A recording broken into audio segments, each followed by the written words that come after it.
Yo, my hair's just gone. It's gone. I woke up today, it's all gone. Hey, what is up guys? GuitarRock here. Welcome back to another Counter-Side video. Alright, so if you guys are not aware, a couple of days ago, the KR developers note was released on the Nexon website, right? The Nexon forum website. So it's basically this particular one. Now, as you can see, plenty of things were revealed, or basically they are explaining the future plans for Counter-Side, and I do think it's important to have a look right here. Even if we are playing on C server right now, this will apply to C server as well, because C is definitely catching up to KR at a very insanely fast speed, right? The pace is going just crazy, right? Awaken Jushyun, Awaken Horizon, I'm not sure what we're gonna have next week, probably more new Rearm, more new Awaken. But yeah, Pride1.co did release a very particular detailed translated things about the balance changes, so let's check it out. We're going to talk about all of it in this video. Alright, so let's talk about everything that we know. First things first, balance changes. Alright, so a couple of characters are getting the change. So let's talk about Dracasia. So she is being designed as a frontline attacker with the ability to chase enemies, but she can't really do that due to her survivability being too low, which I do agree. The change will make her tankier and remove some of the limitations that were added to her kit on release. So as you can see, she will have her HP increased by 12%, okay, not bad. HP increased by almost more than 10%, hit increased by 78%, which is insanely crazy. Let's have a look at Dracasia, alright? Okay, for a hit to increase, I do think it makes sense. She has very low hit at 368, so for that to increase at 78% or 80%, it's not that impactful. But let's have a look forward, right? So grappling anchor special skill cooldown has reduced from 22 seconds to 22 to 3 seconds. That's a lot of reduction. Am I reading this right? 22 seconds to 3 seconds. So let's have a look at the grappling hook, which is this particular one. Right, Dracasia glides across the ground, downing enemies in her path. Disabled during ultimate skill mode or if enemies are within 3 meters. So her attack speed plus 15% for 10 seconds after skill. So she will have this permanently if this goes down to 3 seconds. That's crazy. I'm not sure if it's a translation error thing. Is it like 13 seconds? 3 seconds seems a bit too insane. Alright, Shark's Bite ultimate has been changed. The self-seal skill effect has been removed, and the duration of hit stun immunity was increased from 10 to 15 seconds. So let's have a look again. What are we talking about here? So this one, explodes, inflicting AoE damage, increase her basic or enhanced attack damage, sets valid hits to 2, seals skills for 15 seconds. So that means that whenever she casts ultimate skill, she can't cast her special skill, which is kind of lame. So they're gonna remove that, which makes sense. Also becomes immune to hit stun for 10 seconds. That will be increased to 15 seconds. That will make her considerably tankier, and I do appreciate the changes for sure. Now let's move on to S-Stuck, everybody's favorite. So S-Stuck's attack pattern that solely targets the backline is already something that's unique and strong. It takes a lot of time for her to enter and leave the firing mode. So what they will do, they will increase the speed of entering firing mode by 25%, increase the speed of leaving firing mode by 82%. Next up, Sheena. Now we just got her recently, but our version is not the buff version yet. So as you can see, they are going to modify a lot of things into her. So they will change the deployment cost from 3 to 2. That is already something that's pretty insane. She's going to be one of the few 2-core sniper competing with Lycaris S and R. A basic attack range increase from 150 to 250. Alright, increase slightly, so she will have more range. Movement special skill has been changed. So Sheena will no longer charge forward recklessly before attacking, and the attack speed and range of the skills will be increased. Perfect evasion buff has been lowered from 8 to 5 seconds. Now here's my opinion about Sheena, right? I do think all of these changes is not going to change anything in her usage in PvE, because in PvE, Kestrel, Xiaolin, Replacer, Queen, Lyudmila, Lycaris, like that, we already have so many characters. She doesn't provide anything in PvE in terms of trying to either debuff the boss, or even Dash is like a better sniper than her, and Dash is free. Dash can reduce defense and stuff, so she's going to be much more used in PvE. But I think Sheena might be considerably good in PvP, depending on the situation, depending on the scenario. Hopefully we'll find out soon. Hopefully the KR players will test her and see how it goes. Now let's jump on into the long-winded things about the question and answers. As you can see from the buffs above, they are pretty simple compared to the previous balance changes made by the dev team. The reason behind this is that they are changing the philosophy of balancing the game, and they plan to make such smaller changes more often moving forward, which is good to hear. Good job on that, Studio B side. Considering that there are over 200 characters in the game already, and quite a lot of them are sitting on players' benches instead of being used, they want to make smaller changes more often and try to make them viable this way by doing a full rework. Now how about we start with some of the R's? Some of the R's, some of the N's, you know? I know the SSR is going to be much more valuable. I understand that, alright? Because they are going to be harder to obtain compared to the R and N which everybody have. You know, this is something that I really hope that in the future, some of the N characters, some of the R characters will get rearmed as well. So I do think that they need to give chance to these low rarity characters, because a lot of them, I think, deserve some sort of spotlight. Like a lot of N characters never actually get the chance to shine at all, even in C server last time, right? So let's move on to the Q and A. What's your plan for future rearms and how they will be balanced? Before we answer the question, we need to talk about the identity of the characters in our game. Awakened characters have high cost, true, 5 cost, 6 cost, 7 cost for Maestra and Equitia's case, but merely deploying them can alter the flow of the battle. But in the case of normal characters, their lower cost means that they are the ones doing the dirty work. You can compare them to generals and soldiers. Okay, makes sense. As for rearm characters, we wanted to make them special and strong, and we admit we overdid in some cases. Yes, definitely. Rearm Esterosa is too strong. This created an issue where rearm character, while having a lower cost than an awakened one, had the same or even higher impact on the battlefield. Yes, like, what is the point of Replacer Queen if Kestrel Xiaolin is 4 cost and can do almost the same thing, right? Of course, Replacer Queen has CC and stuff, but it's just, at the end of the day, you know, I feel like Kestrel Xiaolin has more HP. I think the HP is about equal, but I feel like, you know, it just puts them on the same level. And she's just generally a 4 cost unit comparing it to a 5 cost. The biggest problems happen with rearms. They didn't change the identity of the base character but merely improve upon it, and we admit we overdid it in some cases. We will make sure this will never happen again, and all the rearms that will be released in the future. Okay, that is good. At least they get to the commitment, at least they know that they are wrong and they are willing to change. That's why we have changed the guidelines used during the process of creating a new rearm, and we will continue to adjust them as we gather more feedback. What are the criteria you consider when choosing the next character to be rearmed? Previously, it was split between choosing a character that was underwhelming and rarely used, or a character that was being used but still had some issues that prevented it from being great. Mia, Laura, Beatrix, Orca, Elizabeth are examples of the first group, while Xiaolin, Esterosa, and Kang belong to the second group. Makes sense. So they are deciding between characters that are underwhelming and characters that almost never been used. But after Rearm Kang, we abandoned the policy, and moving forward, we will only choose characters that are weak and not popular among the players. Okay, we'll see about that. We'll see about that, because I heard the next rearm is going to be Sylvia, and I don't think she's considered weak, you know? I don't think Sylvia is that weak, to be honest. How does the character design and balance process look like?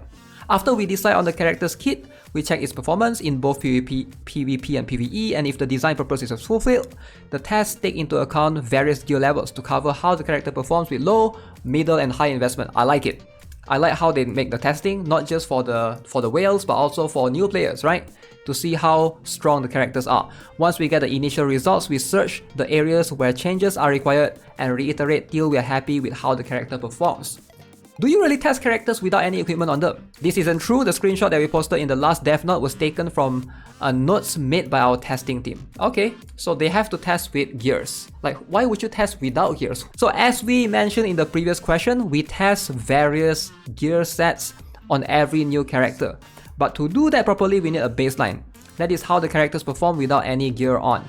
But it's nothing more than a baseline used to compare the proper results and isn't considered when finalizing the balance. Can't you reveal the upcoming characters' kits earlier than a day before they are released? In an ideal world, we would love to do that, but considering we're releasing a few new characters each month, even more now with rearms, just releasing their kits earlier would do more harm than good. In a lot of cases, you need to see how a character performs, and just reading their kit is not enough to form an opinion and provide valid feedback. That is true. Like a lot of characters, when you read their skills, It doesn't sound as strong as they are, but after you use them, they're actually like insane, or some of them are just extremely weak. Still, we discussed the idea of test servers, where some of our players could test things easier. That would be interesting. I would love to see that, right? If I can apply for it, that would be good as well. But for now, it's shelved due to technical limitations and worries about spoilers. Yeah, this is something that, you know, companies have to worry about, spoilers about next character and stuff. Genshin always have this, right? They always have like spoiler, and then they have to sign NDA and stuff. Like it's just such a big issue that companies have to worry about as well. So why don't you balance PvE and PvP separately? We already do that when a character was designed with PvE focus in mind, performs too well in PvP, or the opposite, we try to make the changes to its kit without affecting the PvE performance. Yeah, some characters are strong in PvE and some are very strong in PvP. They will like have like Awaken Amy. She does something more in Gauntlet, and Awaken Ayubin as well. So in Gauntlet, like, does more damage to tower units, etc. Sometimes it's not possible. For example, we want to change the deployment cost of a character. We can't really split it between PvP and PvE, and we try to give the character something in return. So PvE won't be affected as much by the change. We don't like nerfs, nobody does, and we only do them as a last resort. Recently, you have released a lot of characters that ignore the front line and go straight for the back line. Will the trend continue? Counter-Strike is a battle scroller game, and if every battle will look the same with two front lines clashing and the better one surviving, the game will grow stale real quickly. Okay, that's why with new characters we're trying different things that could shake the meta and change how the game is played. But don't worry, if the meta will favor one type of team too heavily, we will implement changes to switch things up. I guess sometimes, yeah, like Sage units does ignore the front line and go to the back, but I think they are more talking about like Rearm Kang, like Rearm Elizabeth. Do you plan to add more counters to sleep, confusion, and stealth? Characters and operators that remove various debuffs will continue to be added to the game to provide players with a variety of ways to deal with stronger and more game-changing debuffs. Okay, so it sounds like they might have something similar to Serena Crew in the future. We'll see. I hope she won't get power crap soon, because I do really like her, and I don't like pulling for more operators, you know? Camping teams will have become really popular recently. Do you have any plan to do anything about them? Camping teams with tower units, I guess. Camping is a valid tactic, especially for those players that prefer to defend and react to what their opponent does. We are aware of the issue it creates in the current meta. Yeah, the thing with camping is like, you make the battle stale and it lasts longer. You know, nobody likes to take 6 minutes to play PvP, right? We're constantly monitoring how the tower-oriented teams perform, especially those that use Tower Xiaolin, and we plan to not release any characters that could make those teams perform even better. Good job, alright? So Tower Xiaolin is already broken, and it's better that if they don't want to nerf her, at least don't try to release units that will make her even stronger. In addition to that, we're thinking about introducing some changes to the Gauntlet that could make camping not as popular as it is. For example, reducing or removing the safe zone near the ship, or adding a debuff to the ship that constantly reduces its HP if it will stay on 10 deployment resources for too long. That's interesting actually. This is like, if you have 10 costs and you hold it for too long, I guess it will force players to rush a little bit, I guess. We are still doing internal tests. We will let you know on the separate notes, alright? Do you plan on making any changes to the point system or the matchmaking in the Gauntlet? The Gauntlet system was created long ago due to various reasons. It's hard to make bigger changes to it without basically rewriting everything from scratch, but it's something we are considering because we see that there are a lot of issues with it. Alright, that's cool. When do you plan to release the Consortium Wars? Yo, Consortium Wars? Like battle between guilds? That would be insane. Guild Wars would be insane. As we mentioned in the 37 developer notes, CW has been postponed for now because we want to focus on making changes to the Gauntlet first. There are two areas that we want to focus on: improving the matchmaking and scoring system. While we already made various changes to how matchmaking and scoring work, there's still a long way to go. We want to do short term is improve the matchmaking so it doesn't take into account just the rating but also the overall progress of the player's account with what characters he has unlocked, his gear, etc. And also the strategy battle improvements. In the recent poll, we discovered that while a lot of our players love real-time PvP, they are scared of losing points, and it stops them from actually playing the mood after some time. Makes sense, right? A lot of people just don't want to play in certain weeks of PvP if they see that their strongest unit is being nerfed, in a way banned, right? Even if they still have strategy battle available to them, the mood is considered boring. Okay, fair enough. That's why we plan to revamp how strategy battle works to make it more fun and exciting, and we will share the details with you once we finalize them. Okay, I'm not sure how they will make this. Do you plan to reveal the rates for raids appearing? Currently, you can find all the rates for character and equipment pools in-game, but in case of event occurrences like raids or dispatch missions, it's something that is not required to be visible to players, and we plan to keep it that way to reduce the amount of clutter in the game. I guess people want to know, like, what are the chances of us getting a raid? Is it 1%, 2%, 3%? I guess we'll never know. Do you plan to improve combat visibility? We are aware that when multiple Awakened units characters clash, the battlefield is barely visible, and it's something that we plan to adjust. We already made some small changes to the visual side of some skills to make them less obstructive. Furthermore, we are currently testing functionality that allows players to hide special skill effects. Okay, but still keep all the information that players require. So hide all the special skill effects. I thought we already have that. Maybe I never really explored the settings, but yeah, I guess they don't really have that yet. We will add functionality as soon as we are done with testing and deem it ready. Please add the ability to check the character's PvP stats in-game. Okay, the ability to toggle between PvE and PvP stats is coming soon. I'm not sure if this is something that I would want personally, but yeah, it's good to give options, I guess. If you want, you can toggle it on and off. Why is there a difference between Eternium efficiency between some side stories? Wait, what?